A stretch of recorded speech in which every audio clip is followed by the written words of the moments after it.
Fuck it. Fuck it. Fuck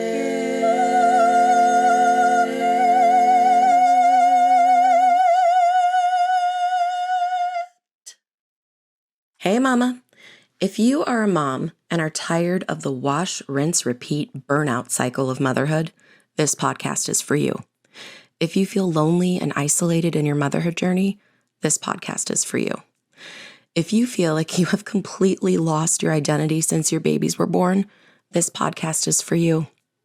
If you feel like every other mom has it together except for you, this podcast is for you. My name is Amanda, and I'm a life coach dedicated to teaching every mom the tools she needs to liberate herself off the back burner. I am living proof that a woman can be present and loving to her kids while also being a whole-ass person outside of being that kid's mom. The secret? Learning when to say fuck it. Hello, welcome to the Fuck It Mothering Podcast. I am your host, Amanda Haro, and I'm so happy that you're here. Seriously, your time as just a human, as an adult in our capitalistic society here in America, or if you're out of America and you're listening, extra thank you so much for being here. But just in general, we have such a busy culture. But as moms, holy shit, your time is so valuable. And you are choosing to spend this hour with me. I am so grateful. And I hope that it brings you joy and laughter and enlightenment, because that's what it's all about here. So it was Mother's Day a couple days ago, and I had a lovely Mother's Day with my daughters. It's funny because it's like the one thing that all of us want for Mother's Day is just to not be a mother, right? If we're being super honest about it. It's like, actually, I would just rather somebody take all of you and I get left alone. That's what I want for Mother's Day. Is to be left the fuck alone. No, but I mean, good grief. I love my kiddos so much. I have their picture hanging up next to my desk. I'm looking at it right now. I love them so much. They're so sweet. My daughter, Laurelyn, she's 9, and she and I have this thing, this like little tit and tat back and forth, because I am a huge Taylor Swift fan. Fucking love that bitch so much. And she's a huge Billie Eilish fan. Her and my daughter Aria. So my two middles. I have 4 kids. My 2 middles, 11 and 9, really big Billie Eilish. And they like to sometimes every day argue with me about why Billie Eilish is a better artist than Taylor Swift. And I'm like, you guys, it doesn't add up at all. And it's not a competition. Shouldn't compare artists together, but it's not a contest. Taylor Swift, if it is a competition, Taylor wins hands down. And the little gift that she made me, Laurelyn, my 9-year-old, in class at school, it was like this picture frame, which is super cute. And then they had bags, just regular brown bags, and she decorated it. And she sat there in class and picked her brain to think of every Taylor Swift era to write it on the bag. So it's like the bag has these columns of hearts, and inside of each heart is every Taylor Swift album. And then she put, and don't forget about Billie in one of them, which is just hilarious. But that touched my heart so much. Just because I know it probably took her a while to sit there and really rack her brain and think of it. Probably had to ask for help from, some of her classmates or something, thinking of all the albums. And she did it because she knows that I'm such a huge Taylor Swift fan. And also I love that she threw in the Billie Eilish pun, thing in there, the jab. And I just love my kids so much. I love that I have little inside jokes and stuff with all of them. Like with my youngest, Ozzy, she's 7. We have this thing where, she'll say, I love you. And I say, I love you more. And she says, no, I love you more. And I say, it's not possible. It's not possible for you to love me more than I love you, kid. Just not possible at all. And on her little bag, she wrote, Happy Mother's Day. I love you so much. And then she wrote, I love you more. No, I love you more. Not possible. I mean, it's just the cutest, right? But Mother's Day can kind of be a bit of a mixed bag because it's painted as this like this day of relaxation for us. I can't even get through without laughing because it's so ridiculous to me.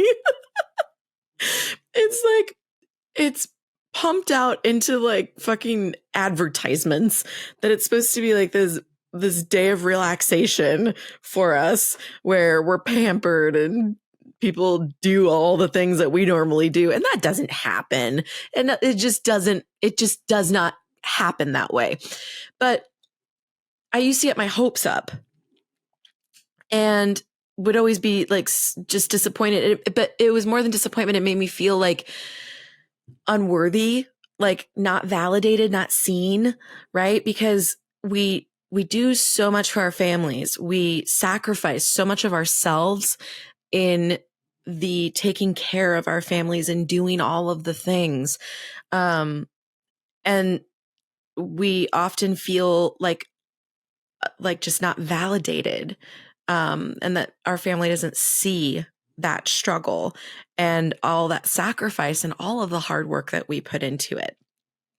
And then it's like, there's this subconscious belief that's been, spoon fed us through fucking media and advertisements. And it's just companies trying to sell things. That's all it is. That, this is the day, moms, you get one day a year, but this is it. Why do we get one day? We get all the days. Every day is Mother's Day. Fuck you. But this is your day to finally hear how much you mean to everybody. And we're all going to love you and pamper you and give you all the things that you should have every day anyways. And then it doesn't happen because like you still have to be a mom. If your kid is in diapers, like you still have to change diapers and they might still have a blowout. And, it's super cute when your kids make you things for presents until you go and see the mess that you have to clean up. You usually see the paint spatters on the wall or on the carpet, and breakfast in bed, sounds nice until you go downstairs and see the fucking destruction that occurred in your poor kitchen in order for you to have that shitty breakfast. I mean, they're kids, love them dearly, but what? And so doing work on myself and working on my thoughts and creating my own validation for myself and my own worth, I've completely let go of this unrealistic expectation. So I'm just able to enjoy my kids on Mother's Day without feeling disappointed that it didn't look or feel the way that I wanted it to in my mind. Because they're still themselves. I mean, like so I've got 2 early birds and 2 like noon birds. If I leave them to their own devices, they ain't waking up till like noon at the earliest. So my 2 early birds brought me coffee and a slice of red velvet cake. That's what it was. We'd made red velvet cake for no reason, just because my daughter was like, "Can we make red velvet cake?" And I was like, "Sure. What? Okay, fine." And we started eating it before like actually frosting it. So it was just unfrosted red velvet cake, which actually is better because frosting can kind of be a little too sweet. But anyways, I digress. So Ozzy and Aria brought me coffee and my slice of unfrosted red velvet cake to my bed. And they couldn't get through that exchange, and I think Aria gave me my gift at that point too, which was kind of like a lot right in the morning. I'm neither an early bird or like a night owl. I don't know what the fuck I am because I fucking want to go to sleep by like 7 o'clock at night. Not quite that early, sometimes that early. But so I like waking up early in the morning, but I'm not the type of morning person where it's like once I wake up, like ding, I'm awake and like obnoxious. Sorry if that's you. You're obnoxious in the morning. I love you dearly, but you're obnoxious.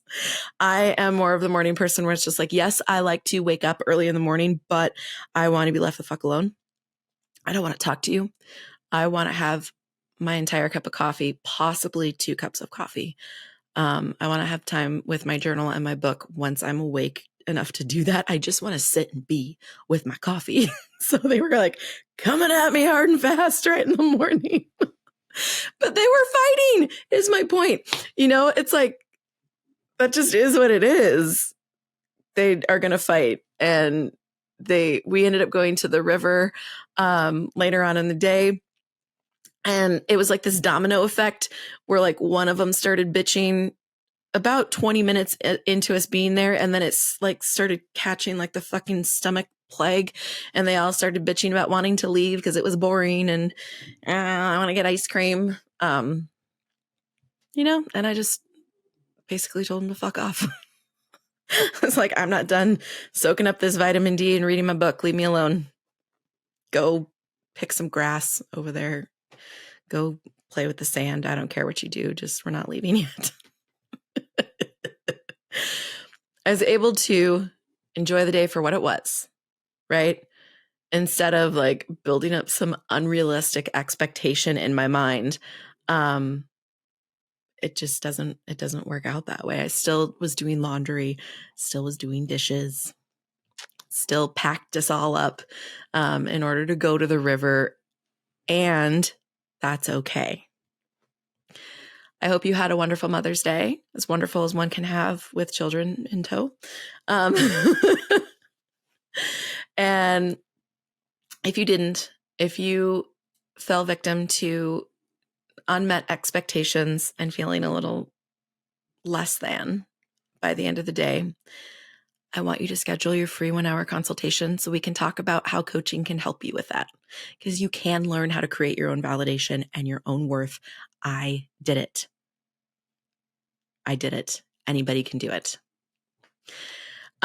What a gift Taylor Swift gave to us, or actually the people at her Paris concert gave to us by recording the Tortured Poets Department section of the Eras Tour.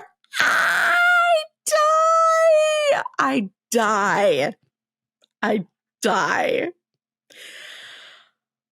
I desire to go to that concert so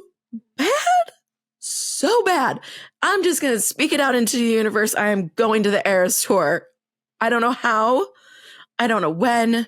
But before that bitch is done with this insanely amazing, brilliant tour that I don't know how she's keeping up with, other than the obvious fact that she just simply is living in her zone of genius. This just is her operating at the highest version of herself. This is who she was always meant to be. But I'm going to make it happen. I'm also not taking my children because they're not Taylor Swift fans and they don't deserve her. And I don't want to deal with them. I swear to God, if anybody has to go potty, I'd lose my mind. I'll go by myself. I'll find a friend, phone a friend who likes Taylor Swift as much as I do to go with me somehow, some way. But notice that I said, I desire to go instead of I want to go. This is a shift in my vocabulary that I am instilling. I'm not going to say trying to instill, because you can either do something or not do something. You can't try to do something.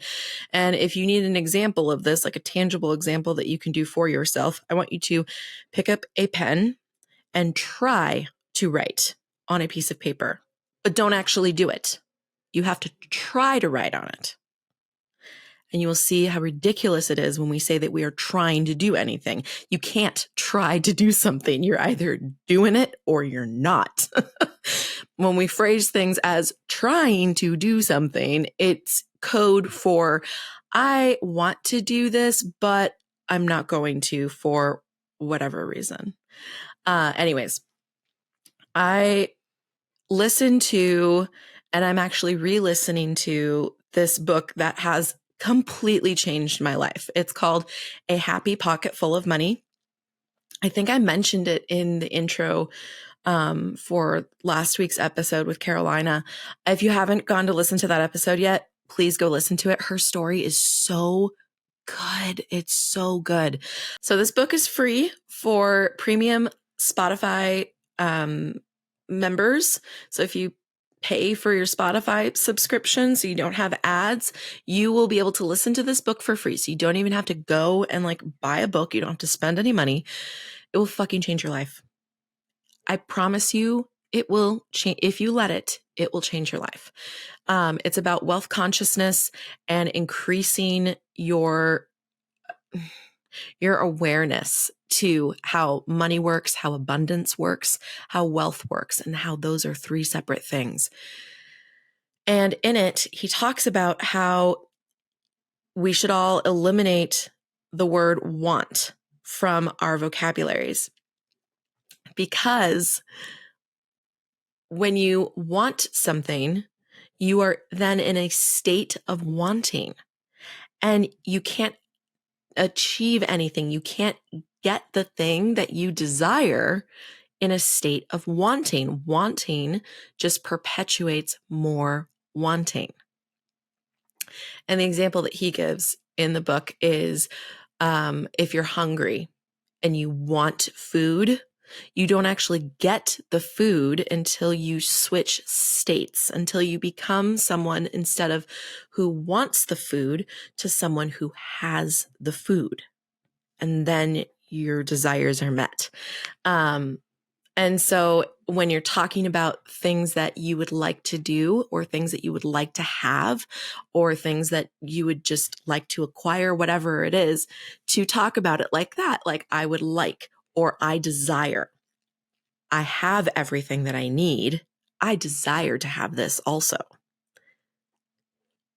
It's a huge game changer. Go listen to this book. Go buy it if you prefer paper books. I usually prefer like a real book. Audiobooks usually aren't my jam, but it also made it a lot easier for me to get through the whole book faster. And so I'm realizing that it's really more like fiction books that I'm not going to listen to an audio fiction book. I just don't want to, because like then it's someone else's version of this fantastical world, and it's like it's influencing, there's the word, that it's influencing like my interpretation and my imagination of it. And so I just I don't want to hear anyone else's voice. I want to be able to like imagine the characters' voices for myself, and all of that's nerdy shit. But for self-help books or personal development books, or anything that's just basically nonfiction, listening to an audiobook isn't any different than listening to a podcast, which we all collectively already love, because I'm here podcasting and you're here listening to it. So go listen. You have nothing to lose, right? Like, even if this book doesn't resonate with you, you have nothing to lose by giving it a shot.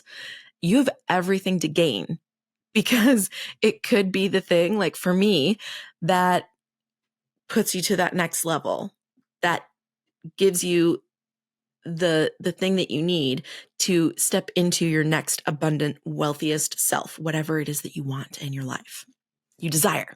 I'm here to talk to you guys today about adjusting your expectations. So actually, talking about Mother's Day was kind of like a good intro into this, but adjusting your expectations when it comes to spending time with your kids, because I'll have like this idea of, I really want to have a movie night with them, and I'll envision what it's going to look like. And it always involves like no one fighting, which is ridiculous. And us like lovingly all cuddled up. Which also never happens, because they usually don't want to be touched by anybody but me, basically. Like, they're cool cuddling with me. They don't want to cuddle with each other. And, we just all enjoying the movie, like all of us enjoying a movie. Like, what, Amanda? or like having a bonfire and just chilling outside and enjoying a nice night and looking at the stars and listening to music or like whatever the fuck, whatever it may be. It can be small things like that. It could be big things like going to Disneyland. But like my point is that you get an idea in your head of like, oh, this would be so much fun. And then you start like fantasizing about what it's going to look like. And then you do it for realsies in the real world with your real children. It doesn't look like that at all. And the human tendency, I feel, is to get frustrated, right?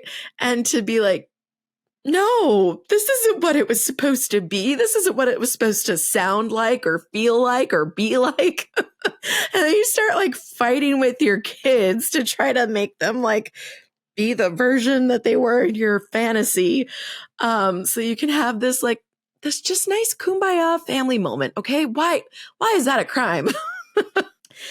And more recently, another like thing that I wasn't anticipating is, my kids, like my older ones, they're always wanting to, especially my oldest, she's always wanting to go be with her friends. She always wants to go to Maddie's house. And I'm just like, but I want to spend time with you. And then I was immediately dropped back into so many memories from my adolescence when I was asking my parents, like, hey, I want to go over to so-and-so's house. Can I go like have a sleepover? And my dad was a bigger about griping about this than my mom, but sometimes my mom would be like, hey, I wanted to spend time with you too. My dad's just like, no, it's my time with you. You have to stay here. And I remember being like the teenager in that situation, being like my perspective at that time was like, I spend all the time with you. I see you every day. Why can't I go see my friend? And now we've come full circle where I am the grouchy, gripey parent being like, I want to spend time with you.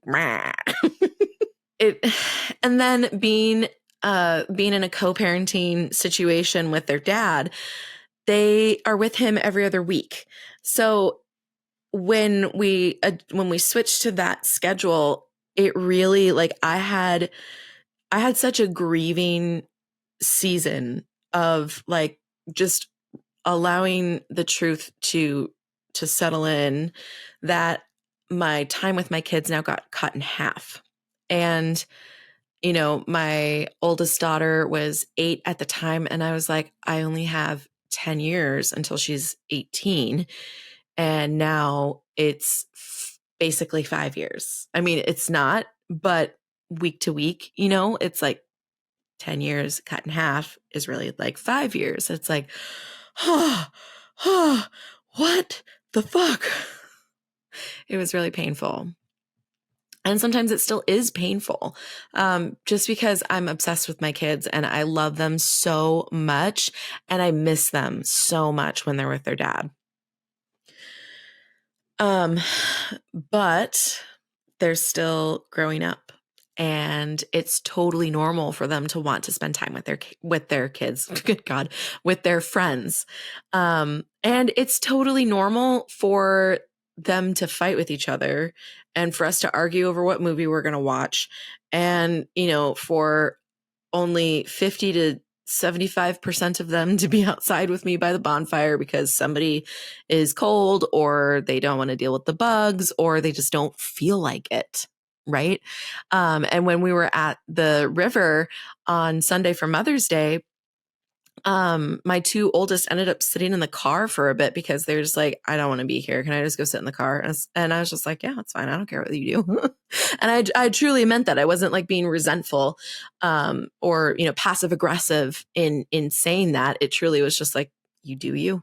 I'm going to do me right here on this chair in the sand, in the sun with my book. We're not leaving yet. So you go figure your life out. And it can be, I want to say it's hard to get to that level of just letting them be who they are and giving them space to spend their free time as they want to. I don't think there's anything wrong with enforcing. I don't think there's anything wrong with anything.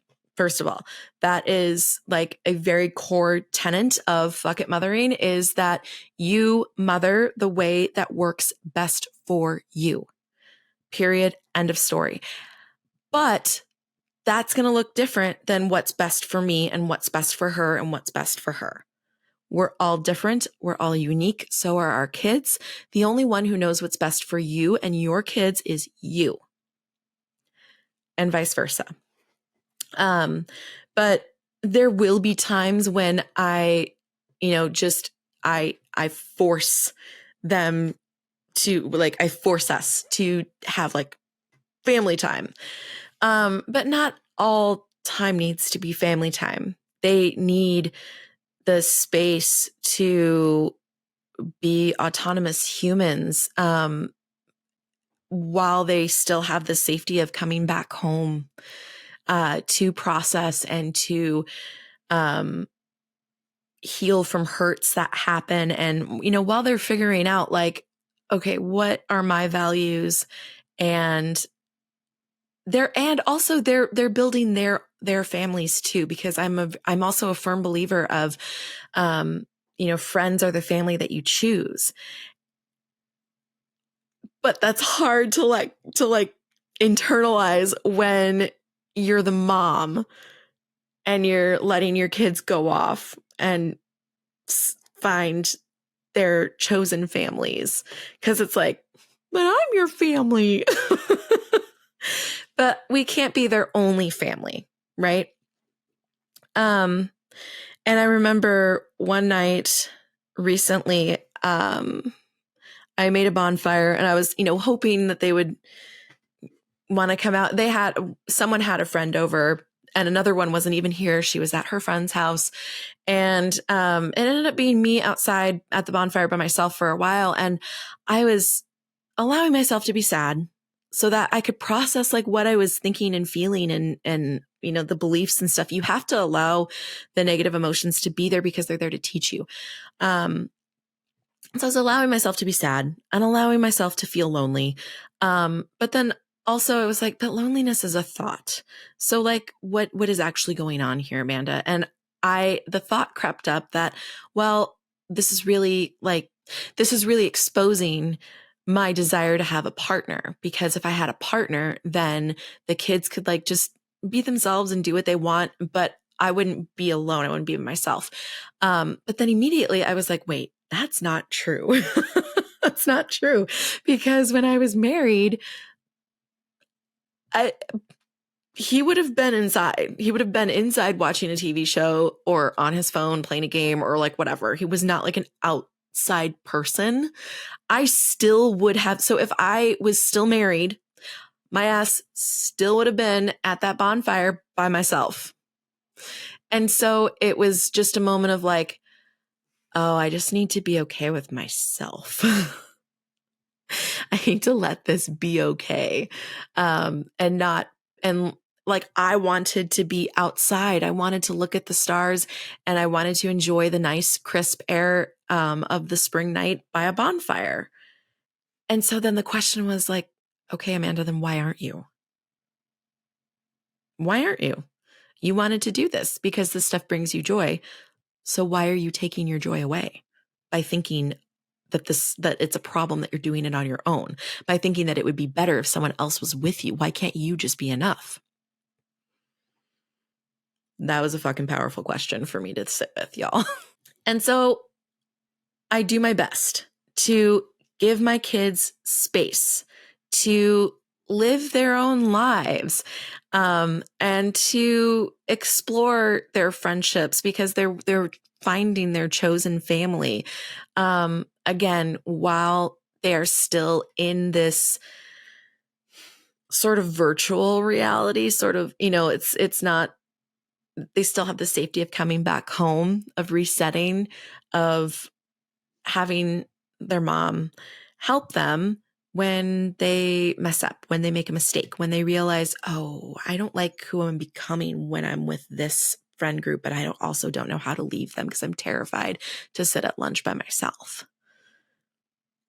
And they're not going to be able to have those lessons if I don't give them the space that they need to start living that part of their lives. And then when I do have time with them, I ground myself. I'm always grounding myself in it's okay for them to be themselves. It just is. The last time we had a movie night, so our seating arrangement is a little cramped for 5 people. Oftentimes I'll end up on the floor just to avoid fighting with anybody. And I don't mind the floor. But it's a little cramped. So there were 4 of us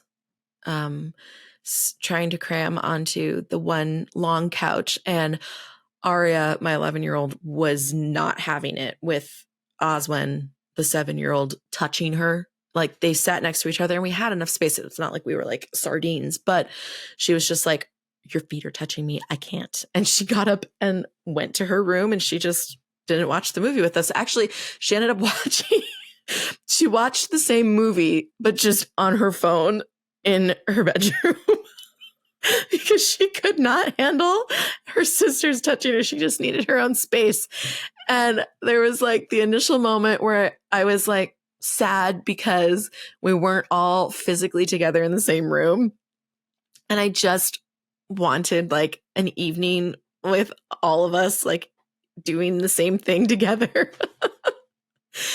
And then I was like, it's okay for her to be herself. It's okay. I don't need to try to force her to be here with us when she doesn't want to be, because then she's just going to be in a bad mood. And then I'll be in a bad mood from the friction of forcing someone against their will to do something that they don't want to do. Like, it's okay. When the movie was over and I was going in to say goodnight to her, she was just like, that was a really good movie. It just is what it is, right? It's not a problem. And I did a podcast episode about that thought work tool. This is not a problem. It is universal, you guys. I swear it is one of the most powerful tools that I teach, because it helps you let go of so much stress that doesn't need to exist in your life. So that's it for today, guys. It's a pretty short one. We're only at 33 minutes. But it's exactly what needed to be said today. I feel like this is exactly what everyone needed. I hope it was, at least. And I hope it's helpful, because, and also one final thought. Your time with your kids doesn't end at 18. And that's something that I have to remind my catastrophizing brain all the time, because I'm constantly like wanting to go back to the countdown, right? Like, my oldest is 13. And so I'm just like, I only have 5 more years. I only have 5 more years. I have to soak it all up. Like, it's going too fast. I only have 5 more years. But that's not true. She's not going to like cease to exist. She's not going to cut me out of her life. Our relationship is just going to shift and change. And that's not a problem, because life is change. That's another thing, another lesson that I'm really allowing to like sink in through reading that book that I was talking to you guys about, A Happy Pocket Full of Money, is life is change, and how much suffering we cause ourselves when we resist that. There's a part of our like primal brain that thinks of change as bad, as scary, as life-threatening, because back in like caveman days, once you learned how to survive, it was safest just to stick to what you know. And I mean, I guess that still is true to a sense, but we aren't in physical danger all the time like we used to be. And so that part of our brain really isn't quite useful most of the time anymore. But that's the part of our brain that's like running our main programming. And so it keeps us in resistance with the universal truth that is life is change. Your relationship with your kids changes as they age. I've already experienced that. My relationship with my oldest has changed as she's gotten older, and it will continue to change, but it's not a problem. Nothing has gone wrong. There's nothing to fix. I love you guys. I hope you have a great week. Please don't forget to let me know what you think of this podcast episode in the review section of Apple Podcasts or the Q&A section of Spotify, because doing so really helps me out as a podcaster. It helps boost my little show in the algorithm so that other women can find me. And also, you will get entered into my monthly book and Starbucks gift card raffle. Every month I give away one of my favorite books and a Starbucks gift card because we need coffee, to a lucky, I wanted to say viewer, but you're not all viewing. Listener. There we go. Lucky listener. Thank you so much for spending your time with me and just for being here with me. I appreciate you guys. Are you living your one wild life to the fullest? You're not? Why the fuck not? What are you waiting for? The time to live is now, mama. Do not wait until your youngest is in college. Let your dreams hire me for an hour so I can explain how I can help you achieve any goal in your life. You've put yourself off long enough. It's time to pour into you. The link to schedule your 60-minute complimentary consultation is in my show notes. Join the community of Fuck It Moms by following me on Instagram and Facebook at Fuck It Mothering. That's fuck without the U. So FCK It Mothering. Make sure you subscribe to my channel so you never miss your weekly encouragement. And please rate, review, comment, and share. All of these things help with the algorithms, so that way when other overwhelmed moms are looking for encouragement, they can find me. Every month, I give away one of my favorite books and a Starbucks card to a lucky winner. All you have to do to enter is write a review or tag me in social media when you share an episode. See you next Sunday, gorgeous.